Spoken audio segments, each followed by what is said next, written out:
Welcome to my kitchen. આજે બનાવીશું ભરેલા ભીંડાનું શાક। જરા પણ ચીકાશ નહીં લાગે તે રીતે બનાવીશું એકદમ સિમ્પલ મસાલા સાથે। તેના માટે અહીં મેં 250 ગ્રામ જેટલા ભીંડા લીધા છે। તેને ધોઈને કોરા કરી લીધા છે। હવે તેના આગળ પાછળના ડેટિયા કાઢી લેવાના છે અને વચ્ચે ઊભો કટ મૂકવાનો છે।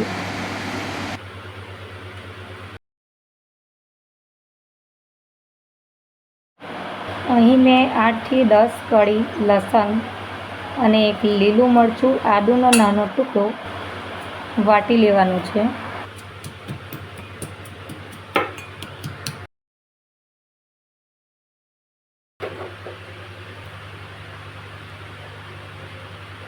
ત્યારબાદ તેના સ્ટફિંગ માટે મેં અહીં થોડું તેલ લીધું છે। તેમાં 2 ટેબલસ્પૂન જેટલો ચણાનો લોટ શેકી લઈશું। હલકો જ શેકી લેવાનો છે। તેમાં વાટેલા આદુ લસણ લીલા મરચાંની પેસ્ટ પણ સાતરી લેવાની છે જેથી કાચો ન લાગે।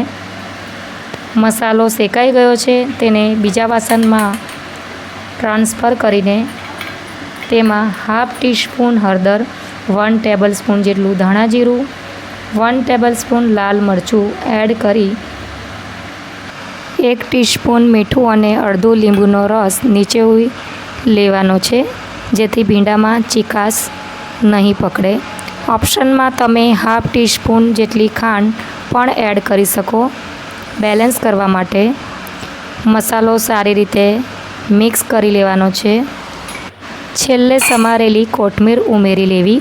હવે બધા જ ભીંડામાં આ મસાલો ભરી લઈશું।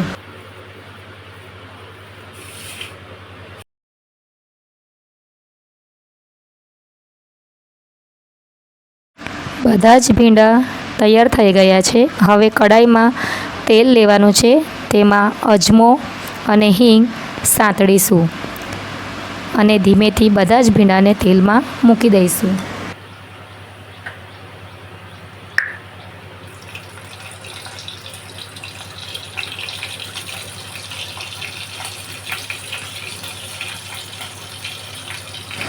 તેને ધીમા તાપે ઢાંક્યા વગર થવા દેવાના છે। 10 મિનિટ સુધી ચડવા દેવાના છે। ત્યારબાદ વચ્ચે વચ્ચે હળવા હાથે ચમચાથી ફેરવી લેવાના છે। 8 થી 10 મિનિટ બાદ તેને ઢાંકીને ફરી 5 મિનિટ સુધી ગેસ પર રાખીશું। હવે તૈયાર છે ભરેલા ભીંડાનું શાક।